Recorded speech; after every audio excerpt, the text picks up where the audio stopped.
you guys? Hope you're all fantastic, amazing, and fabulous. So I am coming to you live from a lounge this evening. It's really weird. It's going to be interesting. I feel like I need to be really secure. And there are many scenes, right? So it's really freaking hilarious. So what I wanted to chat with you a little bit about tonight, let me know that you can hear me. Hey Jess, how are you? Hoping you can hear me okay. I'm just going to roll with that you can, and then somebody will no doubt send me a text message or do something if we can't, because, there we go. So what I wanted to talk about, the hazards with having, asking other people's opinions. Is that any better? I'm trying to speak very not loudly. I don't suppose me doing this is very helpful at all. Maybe we need to turn your volume up on your end and let me know as well. Is that any better? I feel like I'm in a sound booth now. Is that any better, Jess? So I'm going to go like this and look like her. Oh, really? Oh, maybe it's coming through my phone then. Okay, well, I'll just sit here like this and we'll just be like super close up, because that's really strange.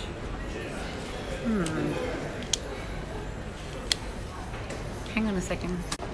Okay, that's really weird. Maybe it's more just because the sound's being trapped in the little cave of wonder or something that's going on in over here. So anyway, we don't need to try and get the sound settings right anymore. We're just going to have to deal with it. So you might just need to turn your volume up a little bit louder to hear me, so that I'm not projecting into the whole entire lounge, which would be really hilarious. So, a short, sharp and shiny one for tonight, and I just wanted to let you guys know a little bit about what happened and what's like the post earlier today. So I'm part of a few different groups, as most of us are, and it's really kind of interesting when you see these posts that go up from people who are reasonably newish into business perhaps, or into the coaching world, or into doing what it is that they're doing, newer into marketing. And one of the problems that I think happens is that they're really excited. They're really excited and pumped and passionate about what it is that they're doing, and so they'll go and post it. They'll go and put a post up and say, "Hey, you guys, this is what I'm doing. I want to run this retreat." Or Jesse might have seen this post earlier today actually. I want to run this retreat, I want to do this program, this is what I'm going to do, this is what I'm going to incorporate. And it's like, bang, bang, bang, what do you guys think? This is how much I want to charge. And then there's these people come back, these well-meaning people, right? And I don't for a second think that anybody is purposefully trying to undermine anyone's business. I really don't think anybody is trying to undermine somebody's confidence, but this is the shit that happens.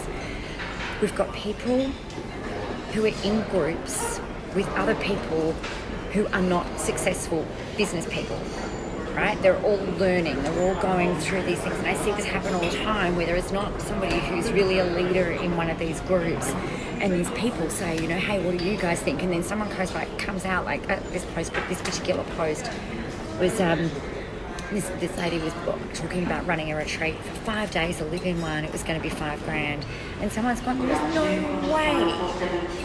way I would pay $5,000 if it didn't include lodging, and if I've got to pay my own airfares, and if I've got to go and do this. And I was like, wait, what? What are you talking about?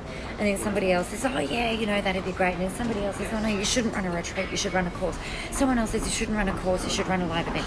Someone else says you should just, for fuck's sake. The problem, everybody is already freaking confused, particularly if you haven't got runs on the board yet. And I think it's really freaking unfair that you or somebody like you is putting out these requests, hey Lisa, putting out these requests for help, putting out these requests for support, essentially, and these well-meaning people are shooting these people down in the flames, because then what happens? Well, confusion reigns. Should I keep running a retreat? Should I put the course up? Should I do this? Should I do that? Should I do that? People are saying they aren't going to buy that. But the problem is, guys, is that most of the time the people who are offering back their opinion wouldn't buy your thing, even if it had all the bells and whistles in it. They wouldn't buy it whether it's $1,000, $5,000, $25,000. They are not ever going to be your future client. So stop asking them what their fucking opinion is, right?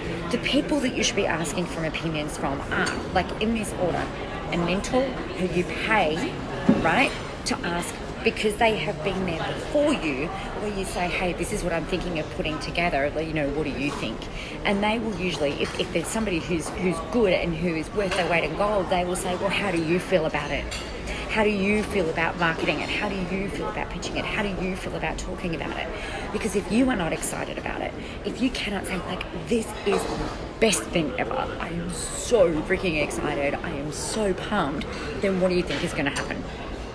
You're going to have like one person, you might go and put out a couple of posts and you're just like, nah, not really feeling it, you guys. And then you pull it off and you just like, it fades into the background like seashells being dragged off the sand bed with the waves. Bad analogy, Nicola. I'm very, very tired, just saying. So, you know, these people, like I said, they're well-meaning, and I know that when you're starting out, it can be really hard, but the people that you get advice from is a mentor, someone who ideally you are paying. Secondly, the only other people that you should be asking for an opinion of is yourself, right? Yes, you've got to have something that's sellable. Yes, you've got to have something that's marketable. But really, if you can look at yourself in the mirror and say, would I buy this thing? If I was putting out this retreat and it was $5,000 and it was including all of these things, would I pay this? Would I do this? Would I go to this? And if you can wholeheartedly say, no, I would not, then don't fucking do it. Even if somebody says it to you that selling retreats is the easiest thing on the face of the freaking planet and you'll make $1 million in the next 12 months, don't do it. Just put it away. Go find something else that you're passionate about. Go find something else that rocks your boat. Go find something else where when you're talking to people about it, it lights up that zing. You need to find the zing. Stop asking for people's opinions who, number one, don't matter. Number two, who are never going to buy your shit. And number three, don't even have your best interests at heart. That is my little rant over tonight. So there you go, as you were. So this is something that, you know, I think it comes up. The rant bit's over, the explanation bit's not over, quite obviously. You know, I suppose the thing is like when we're overwhelmed and when we're confused and when we're not confident in our offers, this is a common thing that can happen. So if you notice that you're about to go and ask for an opinion, the thing that you need to do is just stop yourself and go, hang on a second, if this person agrees with me, or if somebody says yes, that's going to be amazing, what are you going to do then? And if somebody says no, it's not really that amazing, then what are you going to go and do then? Because you need to know like what that next course of action is, right? You're either going to market it or you're not.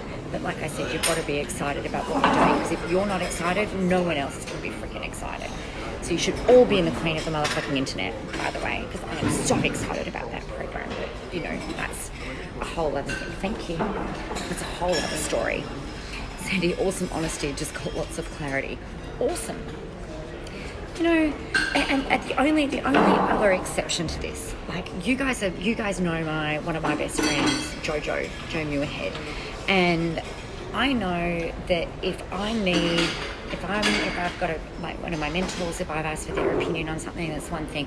I know Joe, that if I go and say to her, hey, this, which it happens so rarely these days, but if I go and say, hey, this is what I'm thinking about doing, you know, what's your opinion on it?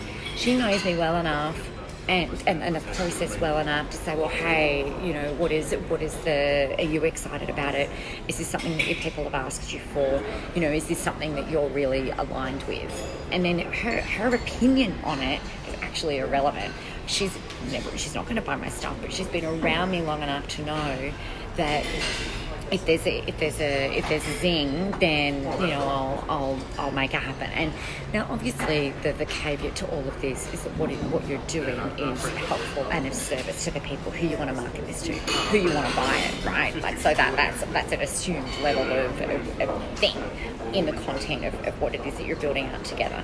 So that's that. Just be really, really aware about who you're asking people's opinion, what people you are asking opinions from. Not your family, not your friends, not your groupies, and usually not even your clients either, actually, because they don't always know what they want either. Sandy, I like asking yourself, would I buy this? Totally. I mean, what would be the best, most amazing thing that you could create right now? And then, like, would you buy that? Like, if you saw your marketing on the internet, like, would you buy it? Totally buy a program called the Queen of the motherfucking internet. Like, who are we kidding? It's like totally badass. But you know, it's one checkpoint to help you build confidence, right? And you know what? The other thing, guys, is that you might go out and launch this thing that you're really excited about, and it might fail. And that's just the reality of it. I've launched so many programs, and they have like failed. They have not made one sale, haven't had any inquiries, you know, and it's fine, because you know that with that it's like, okay, well, that's great, I've tried it, I've tested it, what's next? And then you try and test that one, and then what's next? You know what I is, fuck yeah, just because you would buy it doesn't mean it's going to sell like hotcakes, right? But we've also got to be so super persistent, and one failed launch does not fail a business. One failed launch, and then you not going and doing anything else following on from that will have you failing in business. So, mwah. I love you. You're amazing. The world is so fucking ready for your brand of awesomeness. So get out there, be really strategic and very, very clever, and really mindful about who you're asking opinions from, and then be really careful and mindful about what you take out from those opinions. All right? Have an amazing afternoon. Have a really great night. I will talk to you guys tomorrow. I'm absolutely exhausted. It's been an absolutely amazing weekend. For those of you who already are in Queen of the motherfucking internet, I can't wait to work with you starting next week. If you need to be in it, it's www.nicolamorais.com.au/internet. I will see you all tomorrow, guys. Have a great night.